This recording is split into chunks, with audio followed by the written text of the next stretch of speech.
more on Operation Olive Branch. TRT World's defence analyst Oubai Shahbandar joins us from our Istanbul studio. So, Oubai, first of all, what do you make about this US statement regarding support for the YPG, warning that it will withdraw support if the YPG reinforces its positions against Turkish forces?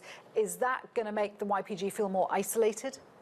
Well, it's very interesting because the United States and the military on the ground that's continuing to arm and train the YPG forces in eastern Syria, which they call the Syrian Democratic Forces, have claimed that they don't have anything to do with the YPG forces in Afrin. Now, that's the U.S. military claim, yet we have a statement from the YPG itself saying that it considers its branch of fighters in Afrin part and parcel of the entire Syrian Democratic Forces umbrella, which is, of course, just a cover name for the YPG terrorists. Another interesting factor here is that the Syrian Democratic Forces just held a press conference yesterday where they showcased foreign fighters who are pledging to go fight on behalf of the YPG in Afrin. So some interesting contradictory statements.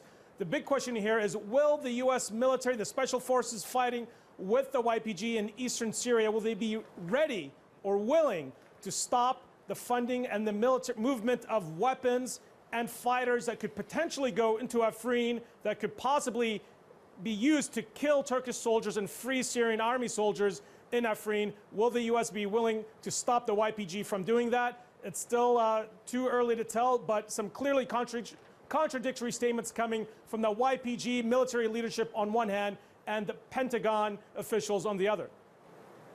Meanwhile, as far as this operation goes, we're into the fifth day. There's been some notable advances by Turkish forces. Turkey has a clear set of goals here for this operation, but do we know how long or how complex this operation could get?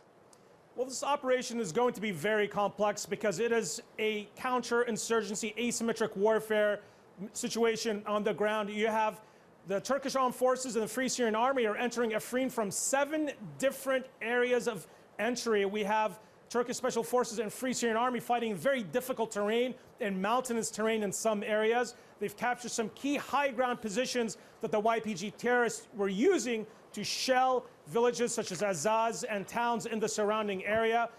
We've already seen some casualties being taken on the Turkish side and on the Free Syrian Army side, but certainly we're seeing some indicators on the ground that the YPG forces have taken a significant amount of casualties. But of course, what matters here at the end of the day is who can control the territory on the ground and who can gain the trust of the local populace and the local villagers. And the Free Syrian Army is taking some, is showing an ability to work with the locals in the villages that they are liberating. And they've sent multiple messages, not only in Arabic, but also in Kurdish to the citizens of Afrin, telling them that they have nothing to fear from the Free Syrian Army, that they are here to liberate them from the occupation of the YPG.